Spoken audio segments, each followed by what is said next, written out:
नमस्कार, स्वागत है आपका इंडिया न्यूज 28 में। ये बात करते हैं मध्य प्रदेश की कुछ खास खबरों की।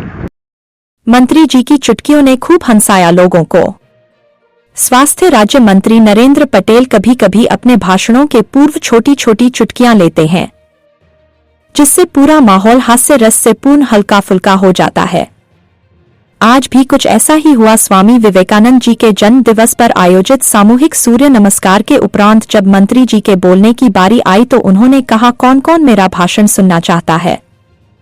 हाथ ऊपर उठा दे। फिर वह बोले, कौन कौन है जो मेरा भाषण नहीं सुनना चाहता? मंत्री जी की दोनों बातों पर ही सामने बैठे छात्र छात्राओं ने अपने हाथ उठा दिए। मंत्री जी की इस बात पर खूब ठहाके भी लगे। मंत्री जी बोले, लोकतंत्र की यही खूबसूरती है कि नहीं सुनने वालों की संख्या भी यहाँ पर है। वही अपने विवेकानंद जी के जीवन पर प्रकाश डाला। इंडिया न्यूज 28 के लिए ब्यूरो चीफ राकेश जैन की रिपोर्ट। लोकतंत्र की खूबसूरती ये थी, नहीं सुनने वालों की भी संख्या यहाँ पे है। अच्छा, फिर लोकतंत्र की एक विशेषता और है बच्चों, कि लोकतंत्र में जो चीज बहुमत से तय हो जाए वो सबको करनी पड़ती है। तो बहुमत से तय हो गया कि भाषण सुनना है तो सबको सुनना पड़ेगा। सुनना प्रारंभ करेंगे।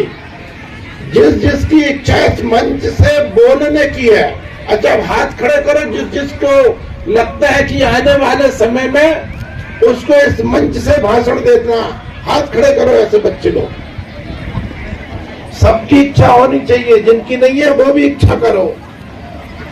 करिए, हाथ नीचे करिए। बहुत बड़ी संख्या में विद्यार्थी चाहते हैं कि यहाँ से भाषण दें।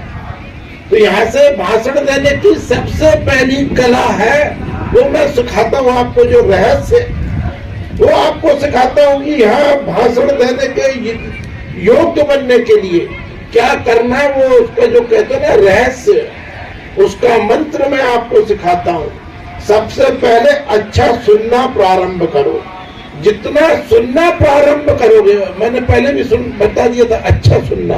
नहीं, महात्मा गांधी जी कह गए वो 3 मंदिर की कहानी।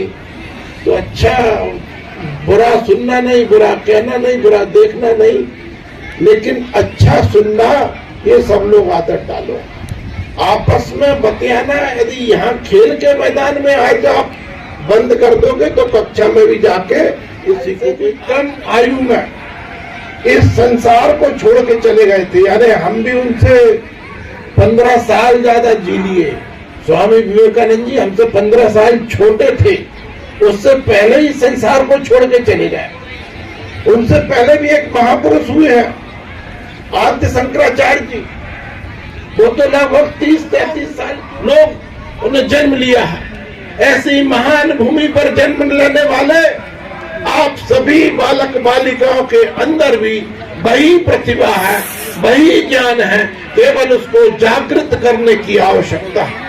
स्वामी विवेकानंद जी कहा करते थे, उठो जागो, और जब तक लक्ष्य प्राप्त न हो जाए तब तक रुको मत। उत्तिष्ठित जागृत वरान बोधत, अर्थात उठो जागो और अपने लक्ष्य को प्राप्त करने तक रुको मत। भगवत गीता में कहा जाता है, योगस्थ कुरु कर्माणि, योग में स्थित हो जाओ और अपने कर्मों को करो।